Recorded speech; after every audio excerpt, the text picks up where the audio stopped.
What's up, guys? Let's talk about and discuss No Surrender for February the 24th, 2023. We're going to go over the pre-show real quick, then we're going to get right into the main card.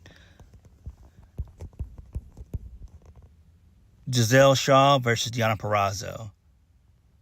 Giselle Shaw wins because Savannah Evans got involved towards the end of the match. She hit the full Nelson Slam while Jay Vidal distracted the referee. So Giselle Shaw wins via the running knee. How the mighty have fallen. I feel so bad for Deonna Purrazzo. I really do. I don't know when her contract is up with Impact, but she needs to go back to WWE. She needs to. It's time. There's nothing else they can do with her. She's been on top for a minute, and she's not even on the main show. It's just sad. I just feel so bad for her. I really feel bad for Deonna Purrazzo. Whenever her contract is up with Impact, she needs to head back to WWE ASAP. Literally. Next, Jonathan Gresham versus Mike Bailey. Jonathan Gresham wins via a roll-up. So, cool. I'm fine with that. All right, on to the main show. So, Santino Marella, the director of Authority, he comes down to the ring. He says, what happened in Vegas stays in Vegas. There is no longer Ackable in the cell phone era. He then welcomes Frankie Kazarian. So, first match of the night, Frankie Kazarian versus Khan. Kazarian wins via the cutter. So, towards the end of the match, Callahan's on the outside. He has a steel chair. He accidentally hits Khan, and that's what cost Khan the match. So, Dina was furious post-match. So, it does make sense. It was cool to have Santino Marella out on commentary, too. That was cool. The storyline is okay. I'm digging it. I like it. You know, Sammy screwed up. Also, on Impact, he screwed up as well. So, he screwed up basically twice in 24 hours. So, it's interesting to see what this will all lead to. Next, Gia Miller. She's backstage talking to Brian Myers. Oh, my God. Please help us all. Please. So, Brian Myers says that he's focused on finally becoming a world champion.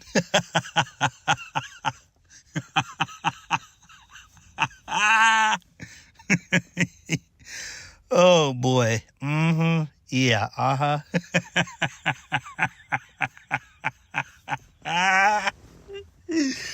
Oh, boy. Oh, man. Brian Myers should be a damn comedian. He really should. And then he also hopes that Moose beats Joe Hendry tonight. Next, the Death Dollz versus the Hex. The Death Dollz, they retain via the SIG driver. This sucks in typical Impact fashion. So they come in like 2 weeks and they take out Death Dollz. And then on Impact, you had Allison Kay defeat Taya Valkyrie. And then 24 hours later, they lose. Doesn't make any sense. I don't understand this logic. It doesn't make sense to me. Why book the match this soon? Why not just build it and let it happen at Sacrifice or even happen at Rebellion? You know, give us an actual backstory. It just doesn't make any sense. I don't know. Impact just makes some dumbass decisions sometimes. Moving on. Joe Hendry versus Moose. This was a dot combat match. So it's basically where anything goes. So we had toy cars in this, remote control cars, RC cars in this, steel chairs, keycaps.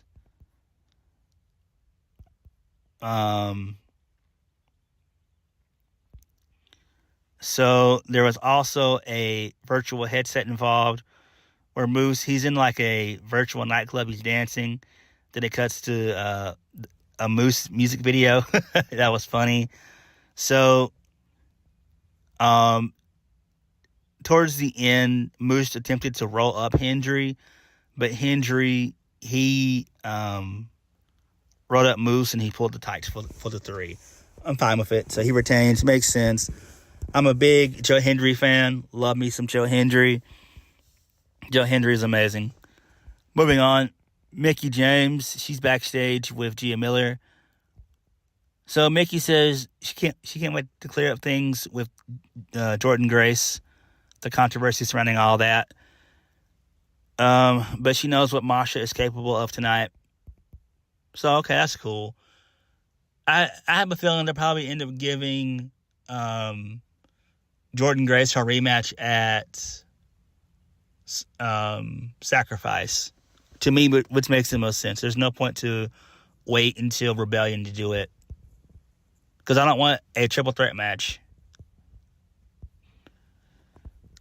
Next, the Busted Open Live segment with Bully Ray and Tommy Dreamer.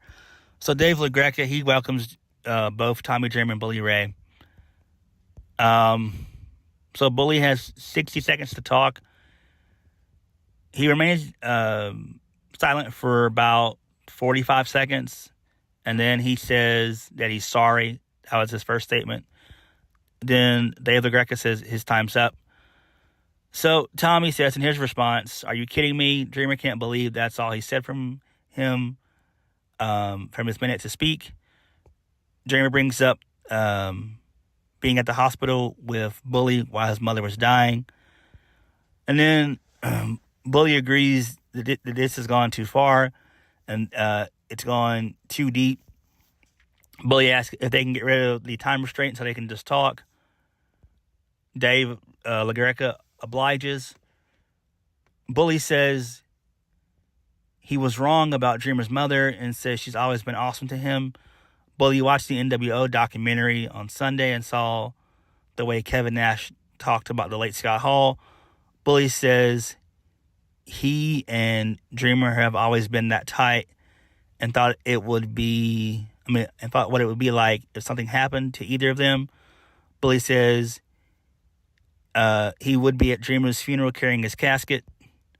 Bully says he doesn't need to team up or hug or anything. He just wants to be on good terms. Dreamer says there won't be any hugs and they should just go their separate ways. Dreamer then says, "Are you happy to Bully?" And Bully throws a cup of coffee in his eyes. Bully grabs one of the chairs, points at Lagreca's neck, and Lagreca falls down. And Bully gets into the microphone, does his usual shtick of "you know who I am, do you know who I am," and all this jazz. So it was really cool. So he taunts Dreamer and Lagreca.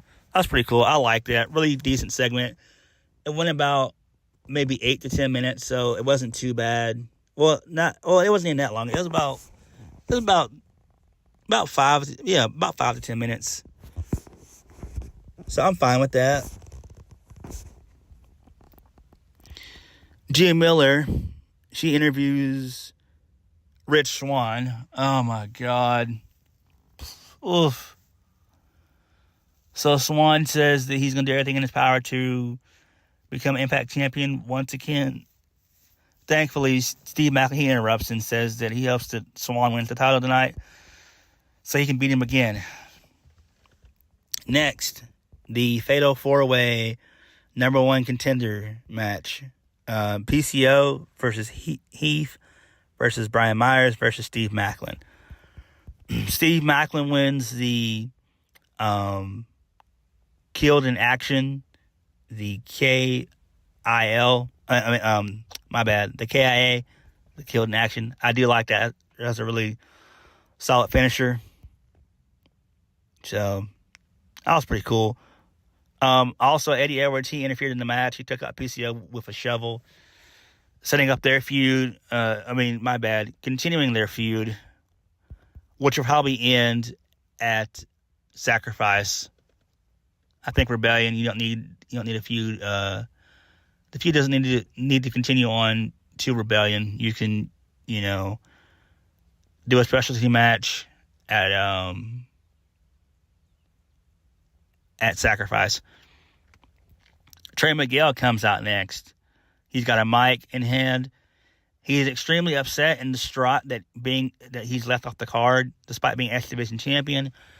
And I do agree with that 10,000%. Impact has completely devalued their X Division title. It's not been relevant in a while, ever since Josh Alexander held it. Then after Josh Alexander held it, it went to Mike Bailey for a while. And then now it's on Trey Miguel, and they're not doing anything with it. I mean, it was cool to see it in a Monsters Ball match on Impact, but they have to do better than that. So, Trey brings up former X Division champions such as AJ Styles, Frankie Kazarian, Samoa Joe, and others. So he heads towards the ring. He said, he's tired of the disrespect and shit and everything else. So he mentions PCO, and then PCO gets up, beats him down, and choke slams Trey. Okay, fine with that. Moving on, the Time Machine versus Bullet Club. So it was cool seeing Kenta. That was cool. Really decent match. Really solid match. So Bullet Club gets the win. Right decision here. Makes a lot of sense. I mean, why not? This is Kenta's first time being on Impact, so you got to do it. Gotta do it right. Next, Mickie James versus Masha Slamovich for the for the Knockouts World Championship. Mickie James retains via a rollout. A backslide pin for the 3, I believe. Because Masha was going for a code breaker, and then, Masha was going for like a code breaker. Mickie reversed it into a backside pin for the 3. Fine with that. It makes sense. The next Impact Plus event is Sacrifice on March 24th. And then 6 days later, on March 30th, they're going to do multiverse of matches. Winner take all or something like that, because it's WrestleMania weekend that weekend. It makes sense, but I really wouldn't do Sacrifice right then and there. I wouldn't do two events back to back. Doesn't make any sense. I would not really have an event for March outside of the March 30th stuff. That's just me. But Impact can do whatever they want to do.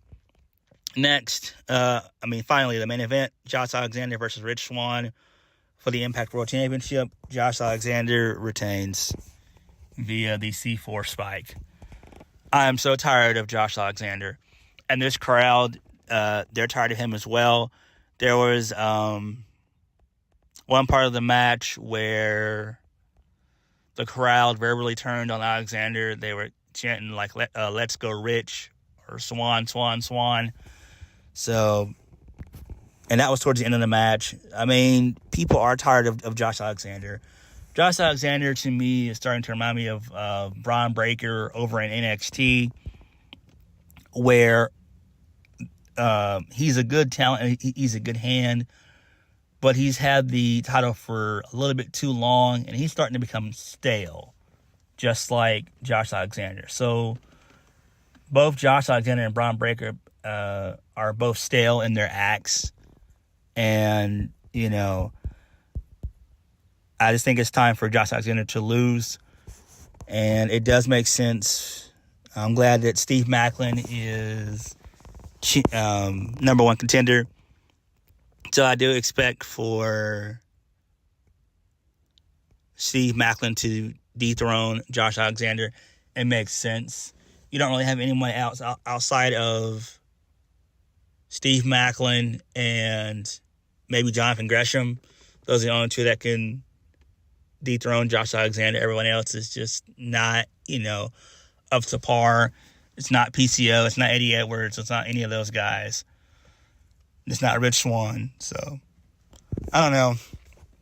All in all, the event was okay. It was just a typical Impact Plus event. Nothing happened on the show, really. Nothing happened. A lot of this stuff could have been just on Impact. You could have just done a basic Impact show, expand it for 45 minutes, whatever. That's just what it felt like. It just didn't feel like an Impact Plus event. It just felt like a regular Impact show with just extra time allotted to the event. I don't know, man. So on that note, thank you guys for watching. Please hit the like button, comment down below, and subscribe for more videos. I am so ready for Josh Alexander to lose the title to Steve Maclin. Rebellion can't come fast enough.